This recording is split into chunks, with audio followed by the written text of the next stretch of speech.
Osio Taishu, Shadana Lai. I'm Jay Winter Nightwolf, the originator and host of the American Indians Truths. I'm here today with an old friend and brother, Minister Louis Farrakhan from the Nation of Islam. I'm honored to sit with you again. Thank you. It's my honor to sit with you and to be a part of your radio show. We're going to move right along. I have some questions for you. And if you're ready, we can get started. Yes, sir. Okay. You know, you're working around the clock on this important event slated for October the 10th, 2015, that will take place on the National Mall. It must be taking a toll on your health, and you're spending large sums of money on the Justice or Else crusade. What do you hope to gain, and what do you hope to accomplish? First, the greatest accomplishment of all is to unify our people and our struggle under one theme that rises above all personal and organizational agendas. And that theme is justice. Justice is a principle of fair dealing. It's the greatest of those principles. And the Honorable Elijah Muhammad taught us that justice is the law that distinguishes between right and wrong. It's clear that black people in America have not received justice, fair treatment, equal treatment under the law. It's clear that the Native Americans, the indigenous people of this hemisphere, have not been treated fairly or justly.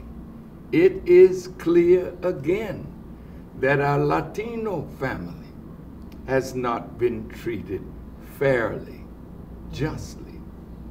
Again, it's clear that women who don't get equal pay for equal work have not been treated fairly. It's clear again that the soldiers who have gone away to fight for this nation, this last great war that has lasted longer than any other war, was fought on the basis of a lie, where the president lied, the Secretary of State lied, the Secretary of Defense lied, the intelligence community lied, and developed a policy that was not in accord with the actual facts. Not fair treatment.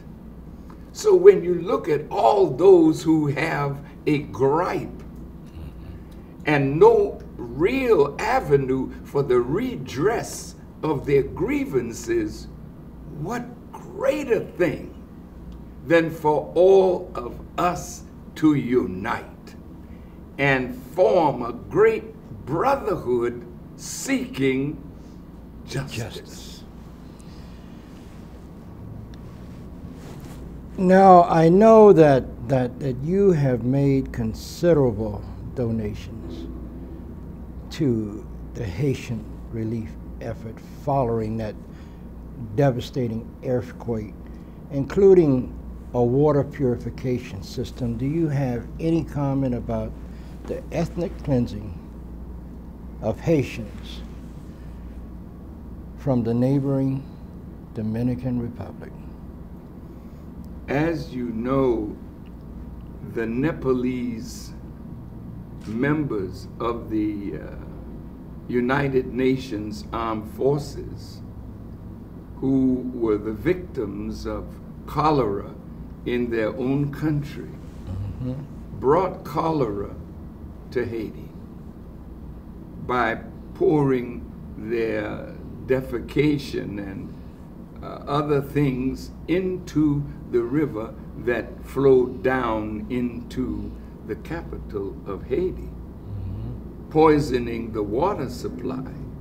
The United Nations is not treating the Haitian people fairly by admitting that this is what happened, so that reparation can be given to Haiti for what the Haitians have suffered behind the evil accident, or we say the tragedy of nature.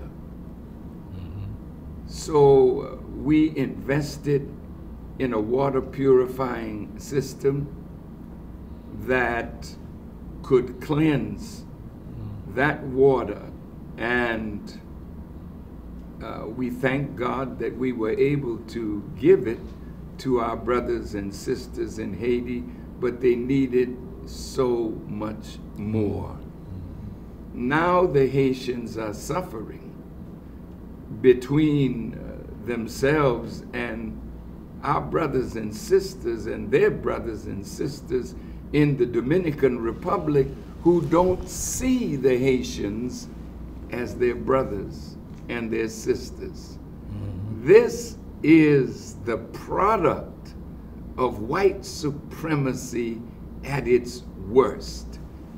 Because here you have two Europeans, the French and the Spanish, that brought Africans into the Western Hemisphere. It was the fight of Toussaint and Dessalines and Christophe and Boukman that brought freedom to the entire island that was called by Columbus Hispaniola. And now that the Spaniards are on one side and the French on another, the poison of white supremacy from a French perspective and from a Spanish perspective, now like a skunk.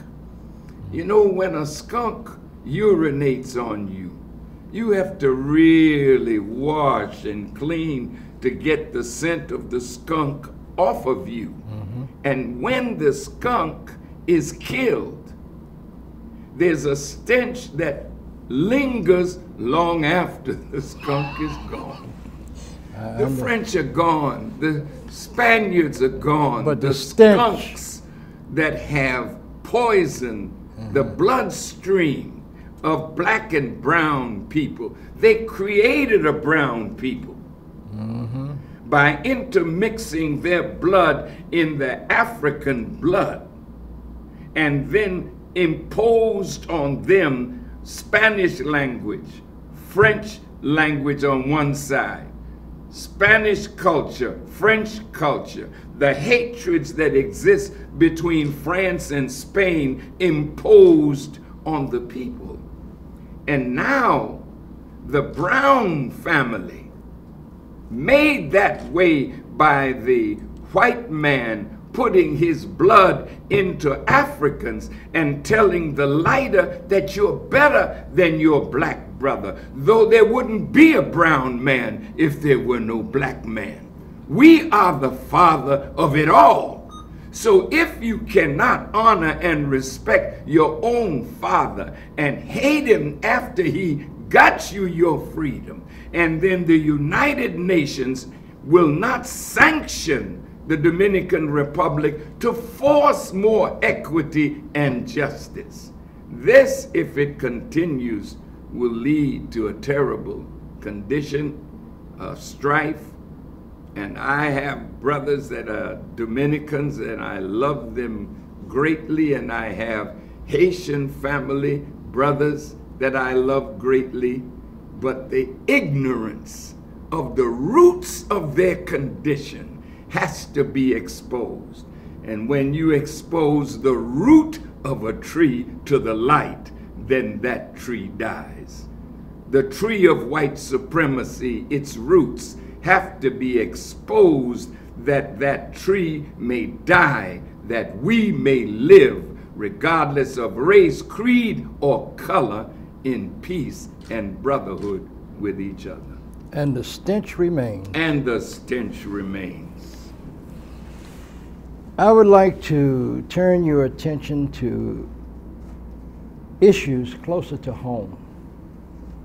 There's a solid archaeological evidence that African sailors, more specifically the Phoenicians, came to the eastern shores of the U.S. over 50,000 years ago and coexisted with native peoples. Also, several tribes became involved in international trade on the high seas through the Phoenicians. And for some time, they've always had this story that, oh, the Phoenicians were white sailors. In fact, they were not. They were black ocean-going sea merchants that had established international trade on the high seas long before the white man came to the Western Hemisphere. Our ancestors have been inextricably partnered for many millennia. There was a Native American presence in the last Million Man March.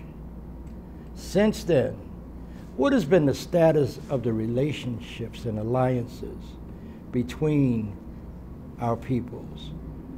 Have these bonds been strengthened? And if so, how? If not, why not? To be very honest, there's always attempts by well-meaning people to put the black and the red together. I have been involved in that for nearly 40-some years, maybe more. But joining the black and the red still has to go through the white. The white people have infected the red and the black with attitudes that develop because of propaganda. And when we were slaves in America, many of the Indian tribes gave the blacks refuge in the tribal lands of our brothers and sisters, and they intermixed. So many of us show traits of our mixture with our Native American family. When Master Fard Muhammad came to America from Mecca to teach Elijah Muhammad, he asked us a question.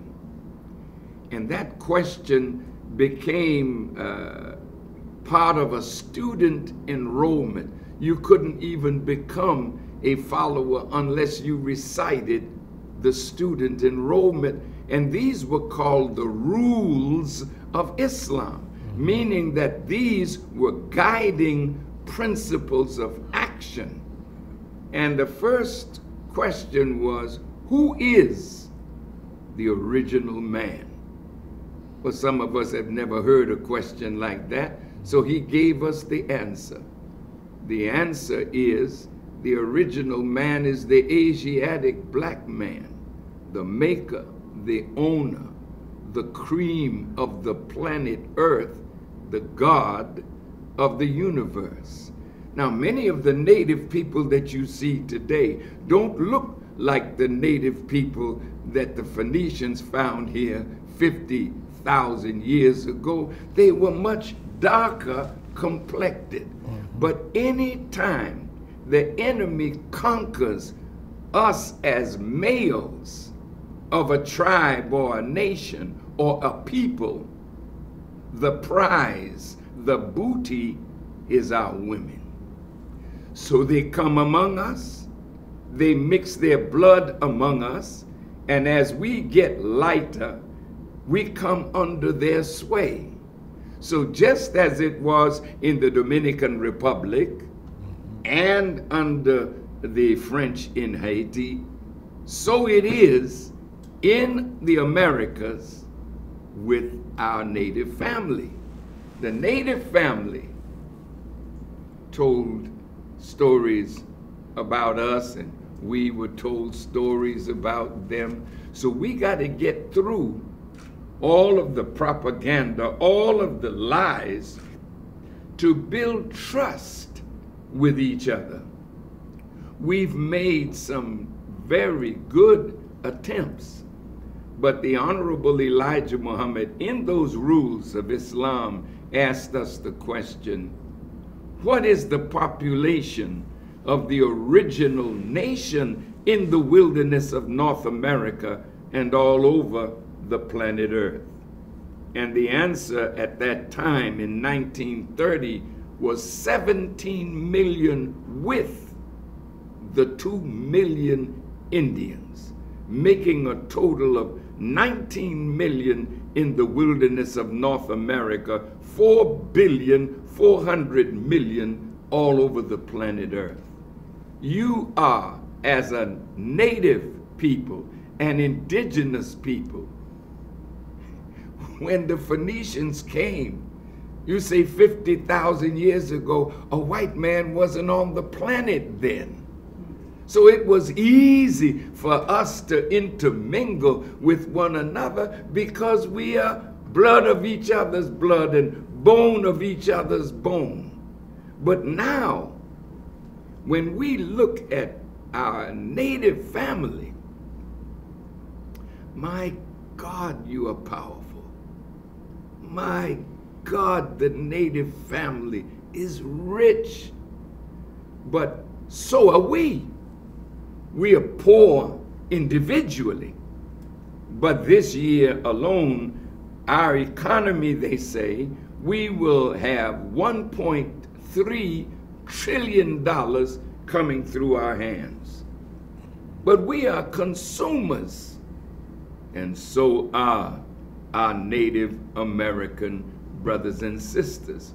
So the enemy makes us consumers where we used to depend on ourselves before he came. We were eating, we built our own homes, no matter how crude they were ours. We learned how to live, how to master the environment into which we were bred and born. But today, something has happened to us. The native people, from what I read, own 58 million acres of land in what is called the United States.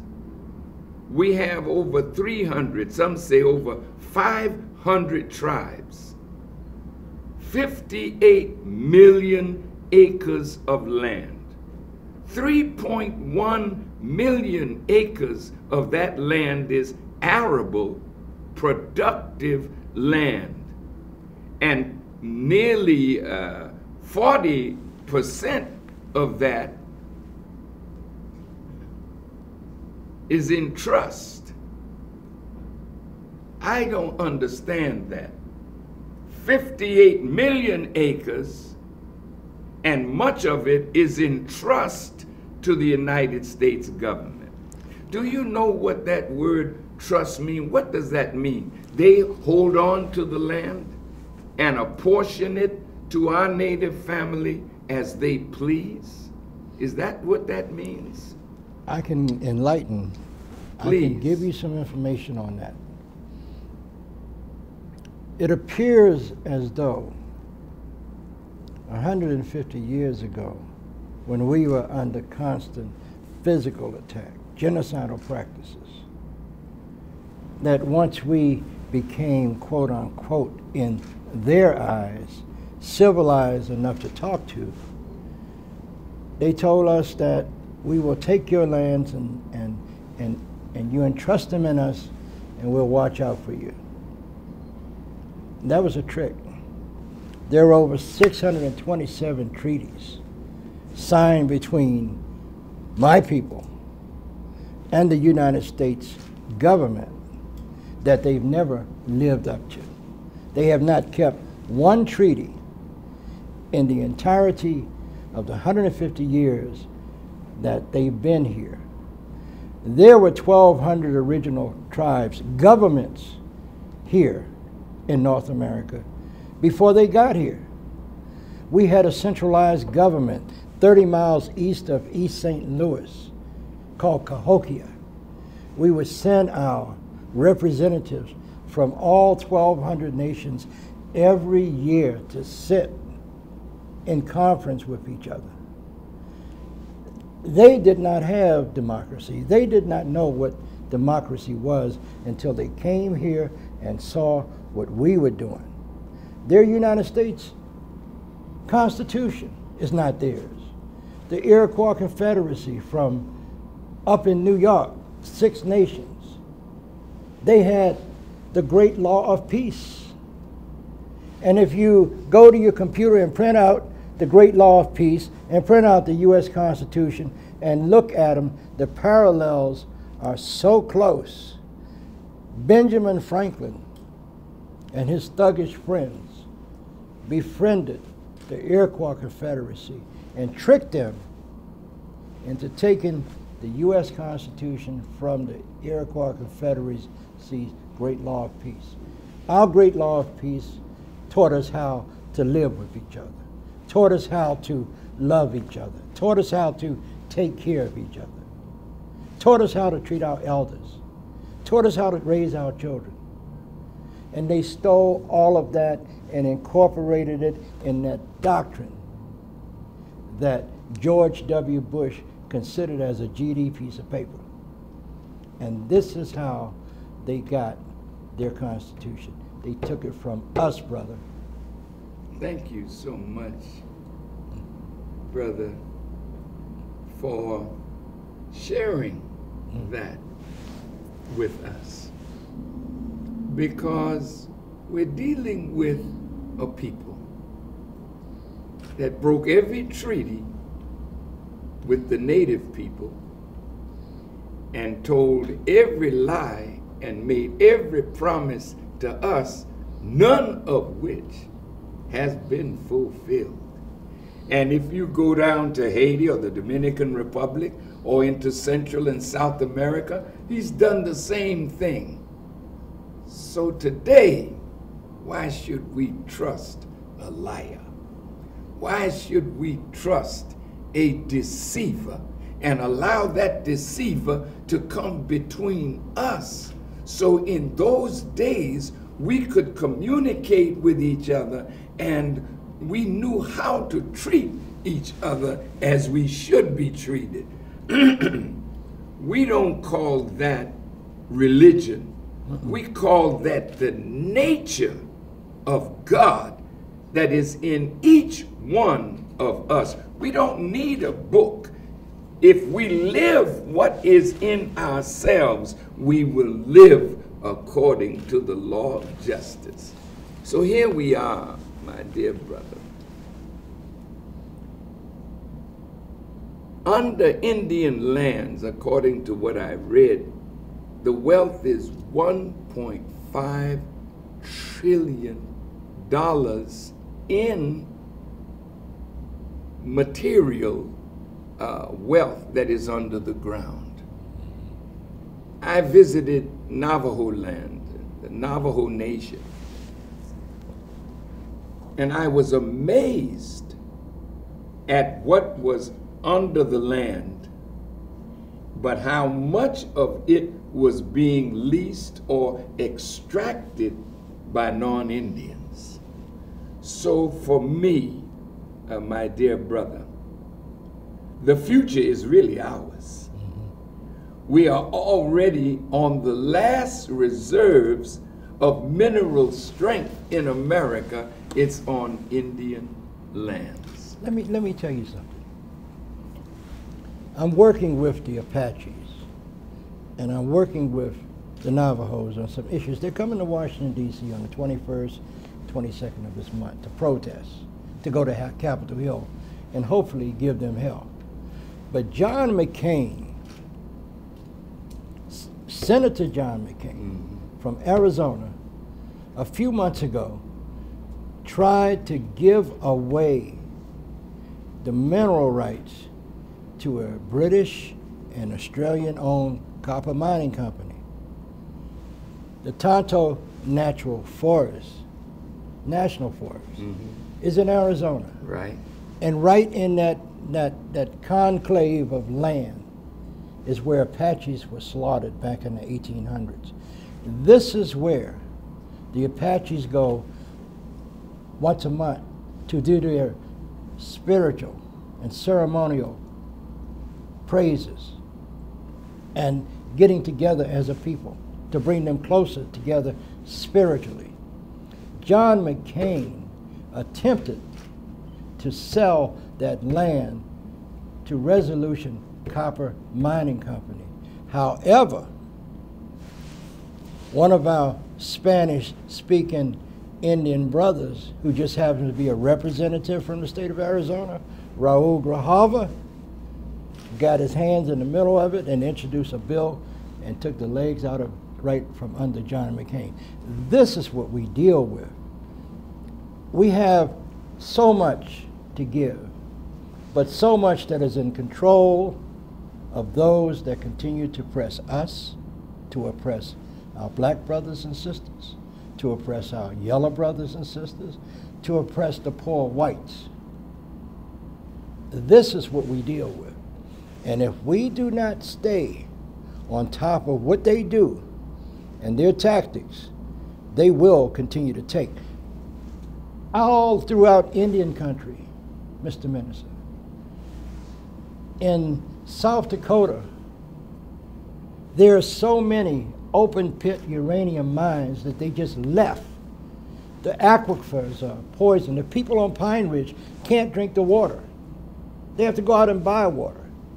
The Navajos in Arizona, the little Colorado River runs through the reservation, but they can't get that water because some corporation says it's ours. It is not theirs. Nothing that God has put on earth belongs to any one group of people or any one corporation or a conglomeration of corporations. I'm sorry to get off like this. Oh, I love it. But, you know, but the truth has to be told.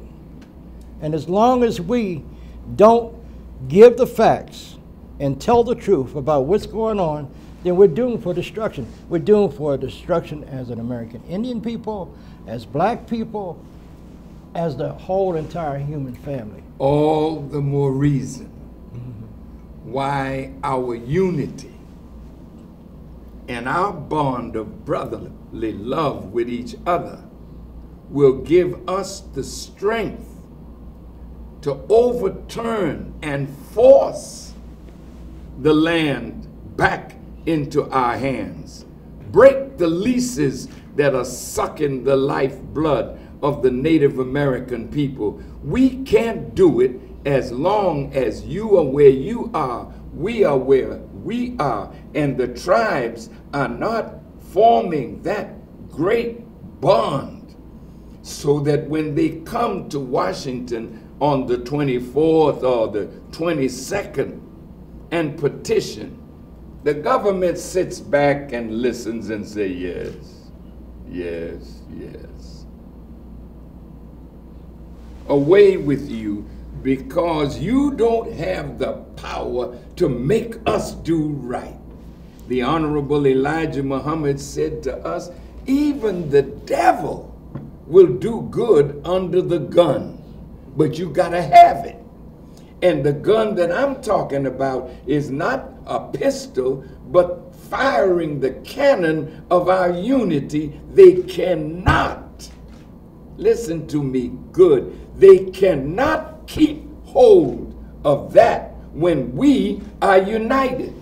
We can force America to do right by us. Yes, we can. They cannot afford to see black, brown, red, and poor white unite for justice. That would end the tyranny of a government that is not for we the people, but an oligarchy that is for the rich and the powerful, and to hell with the black, the brown, the red, and the poor white. That's why I'm asking all of us to come to Washington together as a unit to speak to this government, and then there is an or else clause there. God never sends a prophet that he speaks to a government and a people and there's not a threat in the speech of the prophet. You know something, brother? Every year since I've been on the air at WPFW, which is 15 years, I'm the only Native American voice on the radio east of the Mississippi on FM radio. Every year I ask my listeners and supporters to help me fill 2 to 3 53-foot tractor trailers of clothes and toys and food and medical supplies to take out to the people of Pine Ridge, the people of Rosebud, the 3 affiliated tribes in North Dakota, the San Carlos Apaches in Arizona. And people have been good in helping us do this.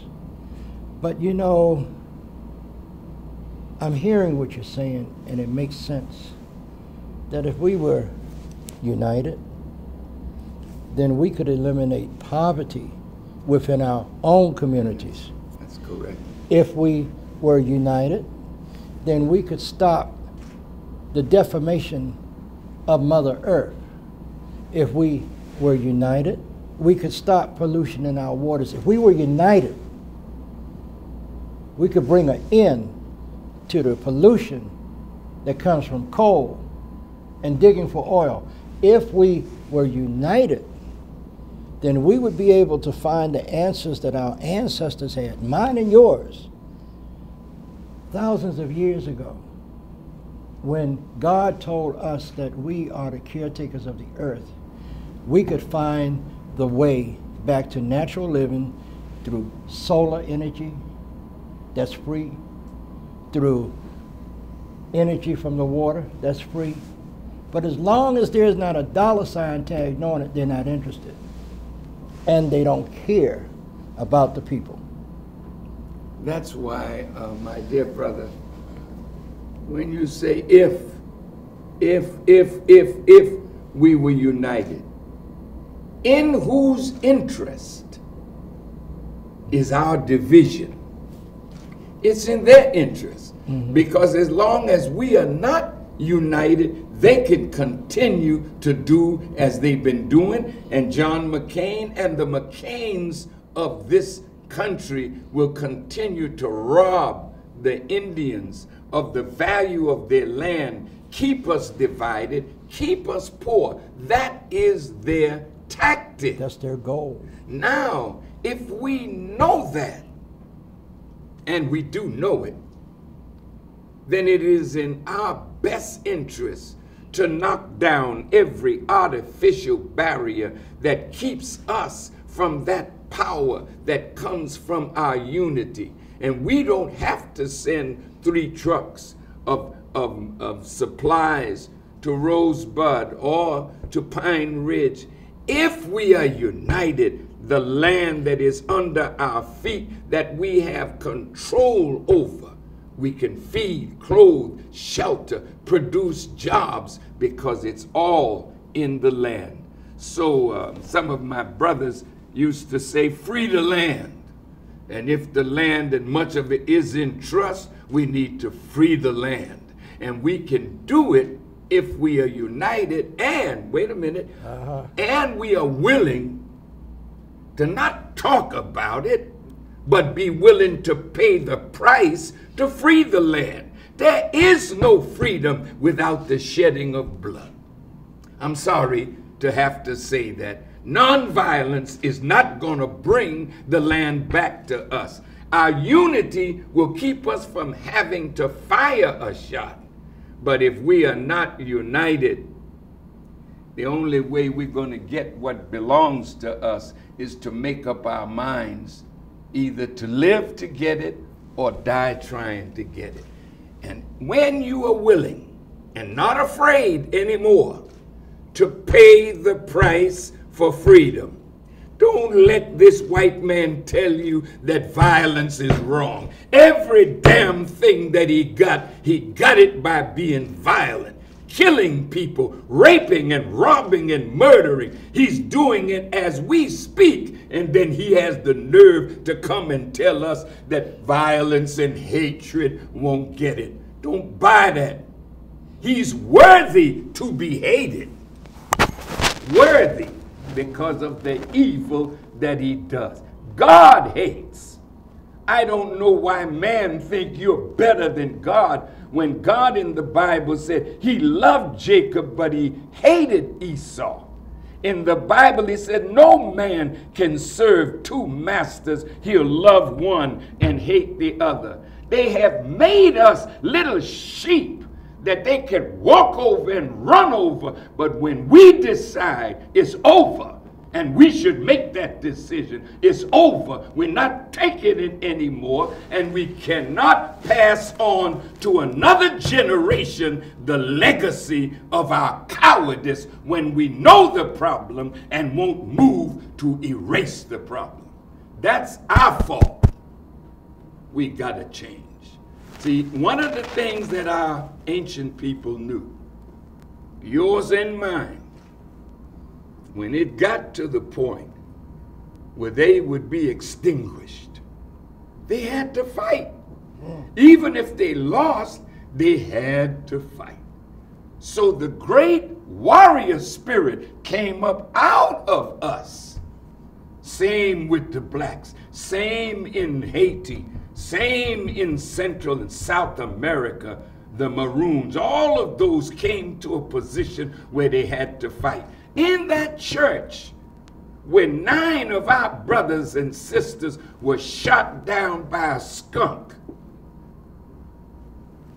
how in the hell are we justified in offering him love and he offers us death? Somebody asked me the other day.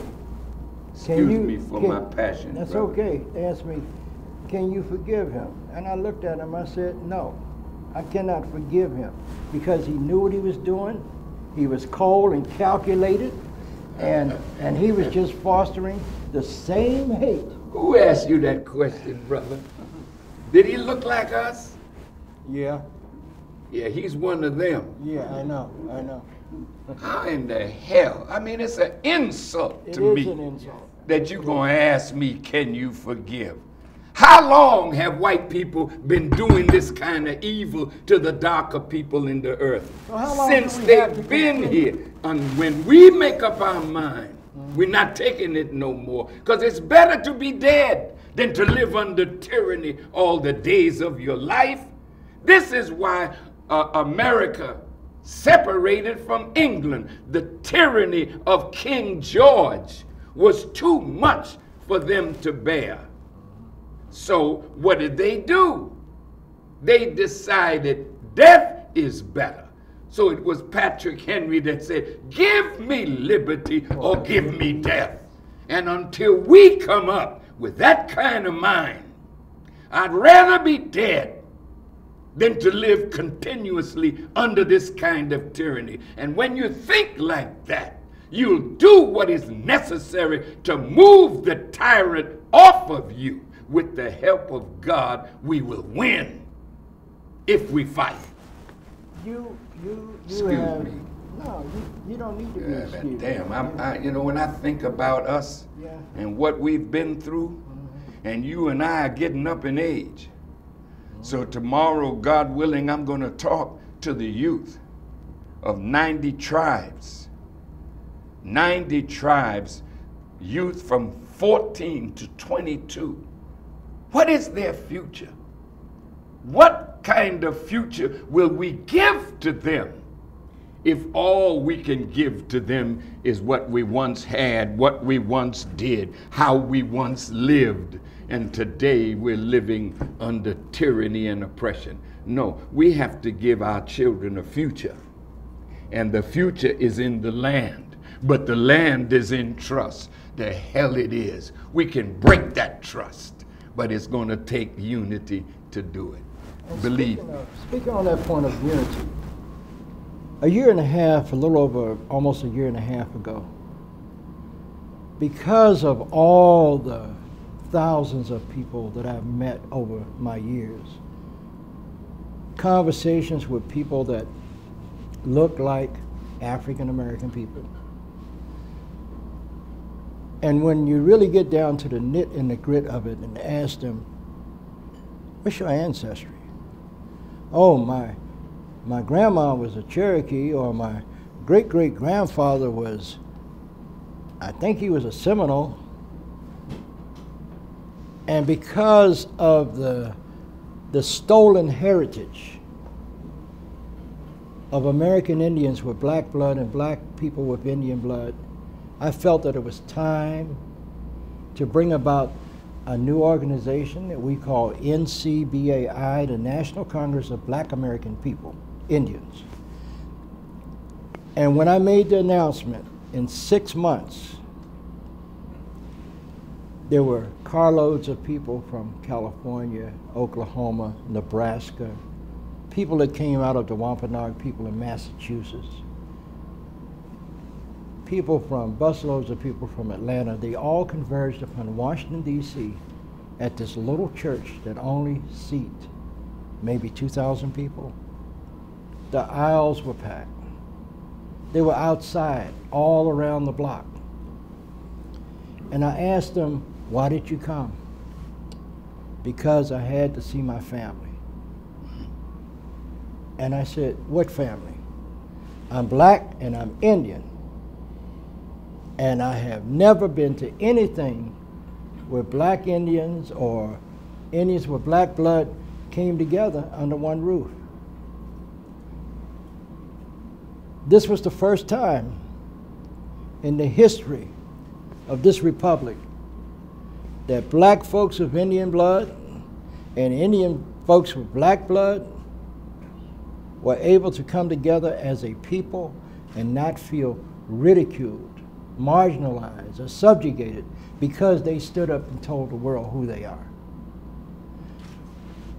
I would like to invite the Nation of Islam, and especially you, my brother, to be a part of who we are, because we are already connected by blood. So the celebration goes on. I would like, building on that beautiful picture of black men and women who have Indian roots, and red men and women, or Indian men and women that have some black roots. 10/10/15. That's the date that will go down in history. I would like to see all the tribes, those that know that their roots are intertwined, and those that don't. You have a legitimate grievance to put before the United States government. We have a legitimate grievance to put before the United States government. All other matters of justice are small in comparison to the red and the black. Even though our Latino family must have their grievances redressed, there is no grievance that anybody has that's more difficult to solve than the problem of the black and the red. May I say this, my brother? I was up in Pine Ridge with Russell Means at the Sundance. One of my dearest friends. I took my wife and my son. My son knew how to go in the wilderness and build a tent where they stayed. I watched my wife. They put a blanket over her arm because she has Indian roots. And they danced. My wife had never danced. But there she was with the women in the circle. in the circle of the Sioux Oglala Nation. And I watched my wife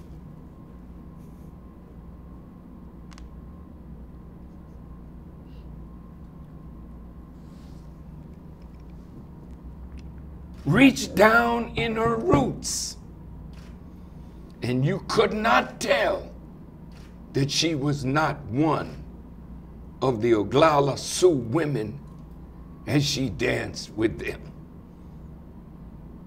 The enemy has kept us apart, and we must break down these barriers, because the same spirit that I saw when Juanetta Lone Wolf invited me to the Sundance in the Four Corners, where the Navajo and the Hopi are, and the government was coming to take their land, and the Muslims went with me, my wife, my children. We went there to stand with the Navajo and the Hopi, not knowing whether we will have to fight to maintain that land.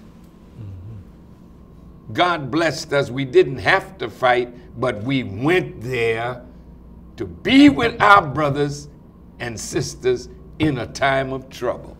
I'm saying that to say this. We cannot let 10-10-15 just be something with a few tribal members coming. The Indian nation has to show up with us and them and our brown brothers, because all of us are the indigenous people of this planet. The Honorable Elijah Muhammad taught us, Brother Nightwolf, I like that name, because the wolf does some work in the night.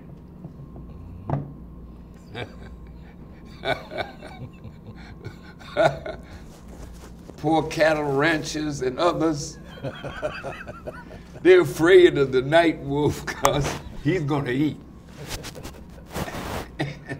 And we gotta eat. And we gotta provide food for our family, a future for them.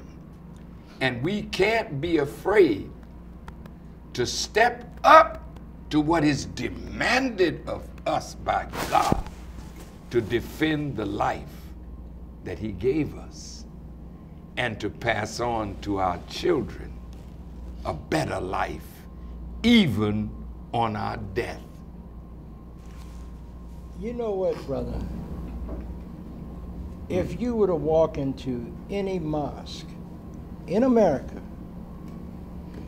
and you just laid your hands on the first person or the third person or the fifth person that you see, you realize that you're laying your hands on a Native American?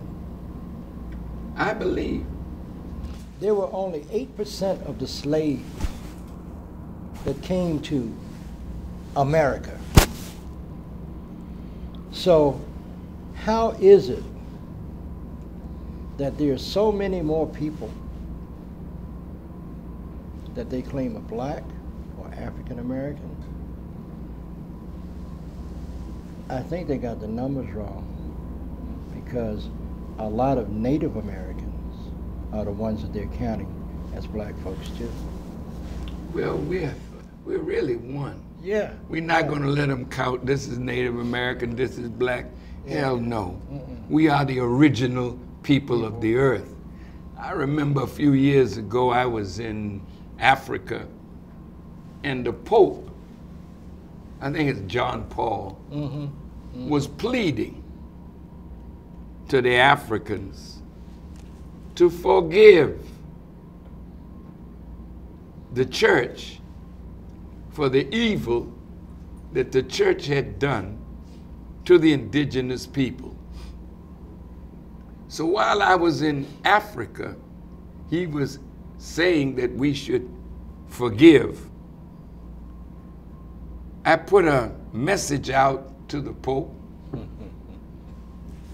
on African TV, And I said, Mr. Pope, you can't ask us to forgive you before you repent of the evil that the church has done to the indigenous people and make atonement for your evil, then ask us to forgive. But no forgiveness before repentance and atonement. And atonement. This is what I want to say to my silly black brothers and sisters who want to forgive. Want to forgive for what we've been through, the blacks in America, for 460 years, and the native people over 500 years. Forgiving is good. Peter said to Jesus, Master, how often should I forgive? And Jesus told Peter, 70 times, 7 times. That's an infinity of forgiveness. But let me say this to the forgiving family.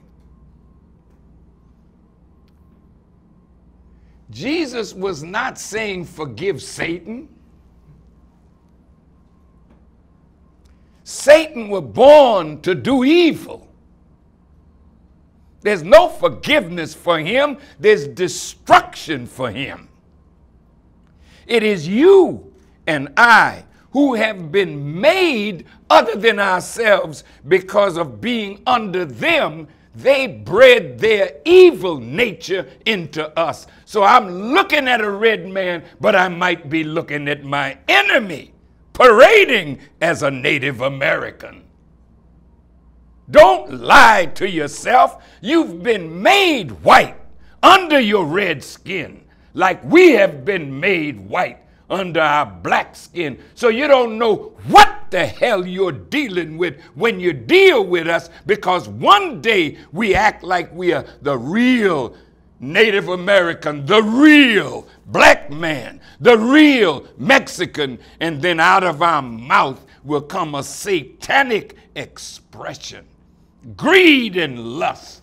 That's why we sell out our people. That's why on the Indian so-called reservation or Indian lands, there are leases to these white people who have literally taken the wealth from your land and made a few people rich. This is their pattern all over the earth. And it's this kind of Indian, this kind of so-called black man that is a stumbling block in the path of our progress. And I really say that we've got to clean up our act. And I tell you what I learned, 49% of those who inhabit native lands are not Indians. That's true. Well, wait now.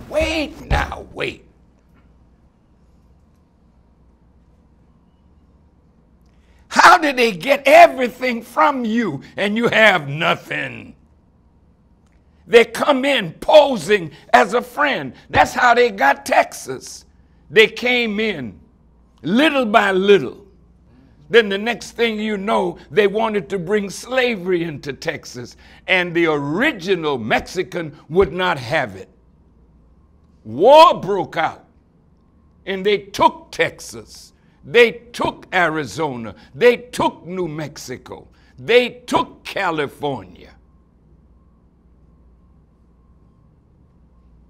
You can't forgive Satan. And if you're dumb enough to forgive a devil that has been doing this ever since he's been on our planet, you deserve the death that you get from the hand of a snake who's walking in your midst, making you think that he wants to worship with you.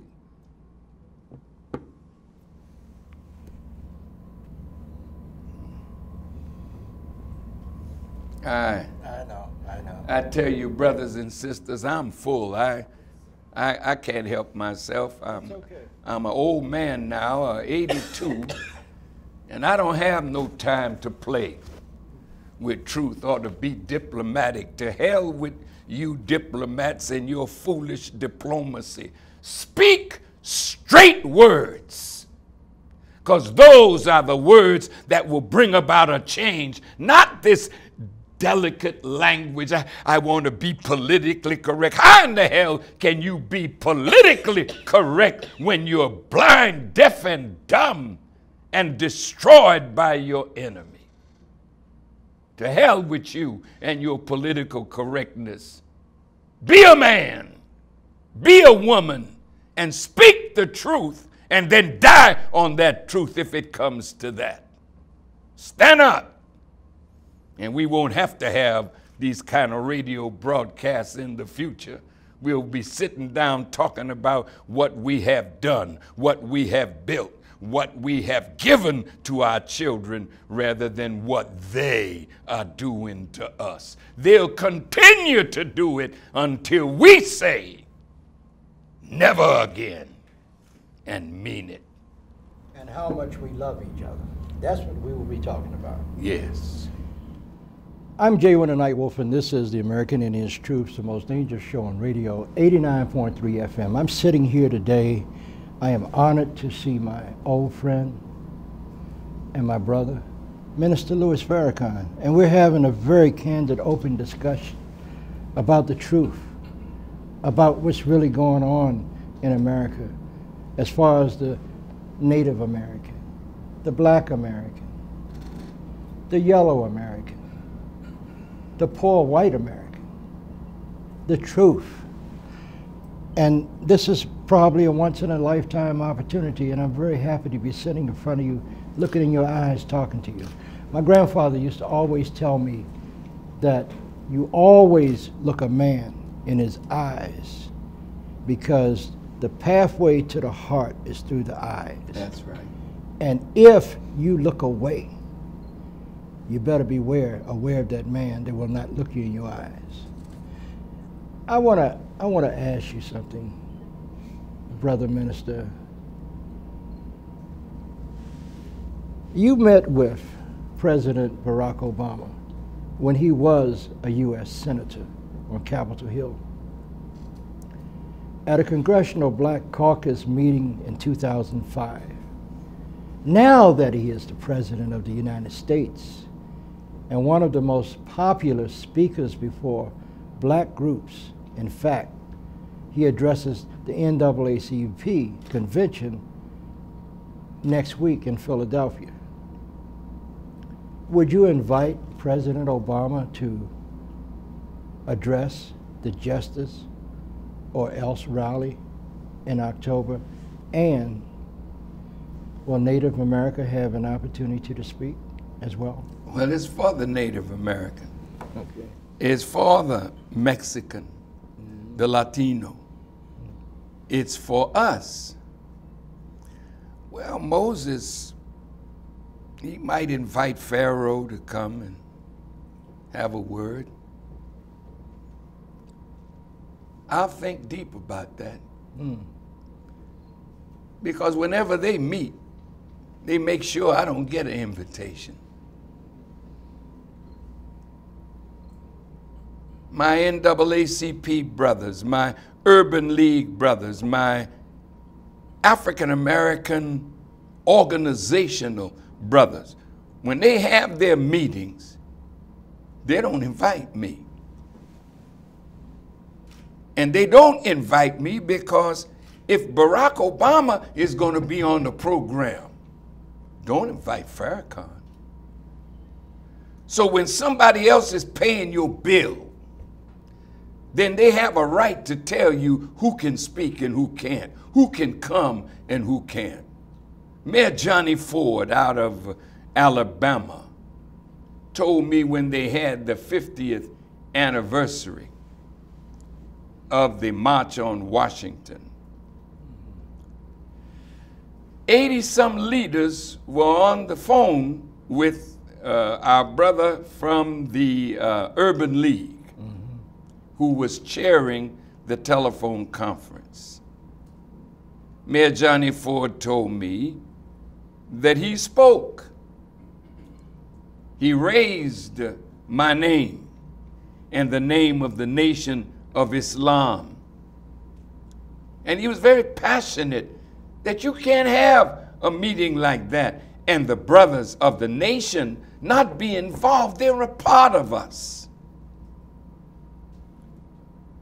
And Mayor Ford told me that our brother out of New Orleans said, well, thank you for your passionate speech. And they went right on. And I was never invited. We invited them. At the Million Man March, they opposed us in the beginning, not all. But when the crowd came, it was like bringing cockroaches out of the darkness, or rats out of their holes, because there were nearly 2 million men there. I never, ever had a meeting like that and didn't invite the top leaders. In my hotel room, Reverend Jackson came. And he said, Brother Minister, how much time are you going to allot me? Now remember, I called this with the help of others, but I worked for 2 years touring this country, talking to black men to produce the spirit of that Million Man March. I didn't have to give nobody nothing. But when he asked me that question, I said, I can't limit you, Reverend Jackson, because I love him, I admire him, I thank God for the good that he and Reverend Al have done for our people. Speak until you finish what it is that you want to say. I know damn well none of them would say that to me. They don't want me on their programs, but they can come on ours. But this time, if you can't talk justice or else, stay home. This is not for politically correct jackasses. This is not for people who are not ready to confront a government that has denied us justice ever since we've been here. Soft talking, sweet talking, go to the red light district and use that kind of talk with the other fellow prostitutes. But leave me alone. If you don't want to be strong, then stay home. And I pray that God will bring a chastisement on all weak, cowardly men and women who will not secure a future for our children and our people. So I'll think about that one. I really will. Because he damn sure not going to upstage me. I'll let him speak, but I'm coming behind.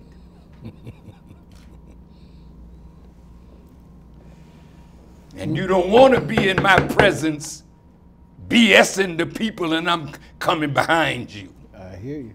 Amen. I'll wear your behind out. Let's go on to something else. Maybe this is too hot. I just got one more question for you. One thing I could say about my brother is that I do appreciate his honesty, because there are too many so-called leaders that will double talk you and sweet talk you, and you never get anywhere. They never do anything for you. You spoke of the phony people of color in this world. You have condemned Boko Haram, and other Muslims in the Middle East and Africa which slaughter innocent Christians and other Muslims. What possible influence can your unarmed movement in this country have against those forces when the entire U.S. armed forces have been unable to subdue them? Well, I have a power backing me that Boko Haram don't have. I have a power backing me that the government of the United States does not have. That's why I can speak truth to power and never shake. Because what is behind me, I will introduce you to that on 10-10-15. Yes, we don't need to be violent. We don't need any weapons. When the God that we serve gets finished with America, you all will know. All right. You all will know that a man of God has been in your midst. And every word that I say, you're going to meet it. And if you reject the truth and want to stay a fearful coward, then the Bible gives you the answer. A lake of fire for the fearful and the cowardly. So no, brother, we don't need to find no weapon. I'm going to introduce you to the power that's in the world today that backs me and us. And then let him display his power so you'll know I'm not just talking. Boko Haram, U.S. government troops. What is that to the forces of nature that God can unleash? He'll terrify you with gnats. They're watching a game in San Francisco with the Giants, and a mass of grasshoppers came in the stadium. Did they swing any more bats that day? Not that day. They ran for cover from grasshoppers. The God that we serve, that is on scene today, is the master of all of the forces of nature, and every one of those forces he's bringing to play now on America. Mark my words, after this program, watch for the weather again. Watch for more calamities and destruction. And if I am a false man, God will not answer me. Watch and be there on 10-10-15. And I'll introduce you to the power that backs me and us. I thank you, my beloved brother Nightwolf, and all of you that love truth. Continue to listen to this radio program of my brother J. Winter Nightwolf. This is the truth, a station that will absolutely be terrifying those who hate the truth. May God continue to bless you. Bless us. And you as well. That the black and the red and the brown and the poor white will find a way to rise with us justice or else. I want to personally thank my brother, Minister Louis Farrakhan, for being my guest today with his truth and his views. A lot of you have listened to my show, and a lot of you have criticized me. But when the truth unfolds, when the Creator's truth unfolds, then you'll see that this is not a game that I play. I serve warning to all of you that will continue to harm people of color, to continue to economically exploit people of color and poor white people. My ancestor, Sitting Bull, had it right when he said, the human family is what it's all about. My grandfather would always say, it's not about the pigmentation of my skin, or the color of my eye, or the texture of my hair, or the clothes I wear, or the food that I eat. He would always ask us as little kids, do you know what it's really all about? And we would say, what is it, Grandpa? It's how you treat my heart. That's what it's all about. So it makes no difference about the complexion of your skin or the color of your eye. It's how you treat my heart.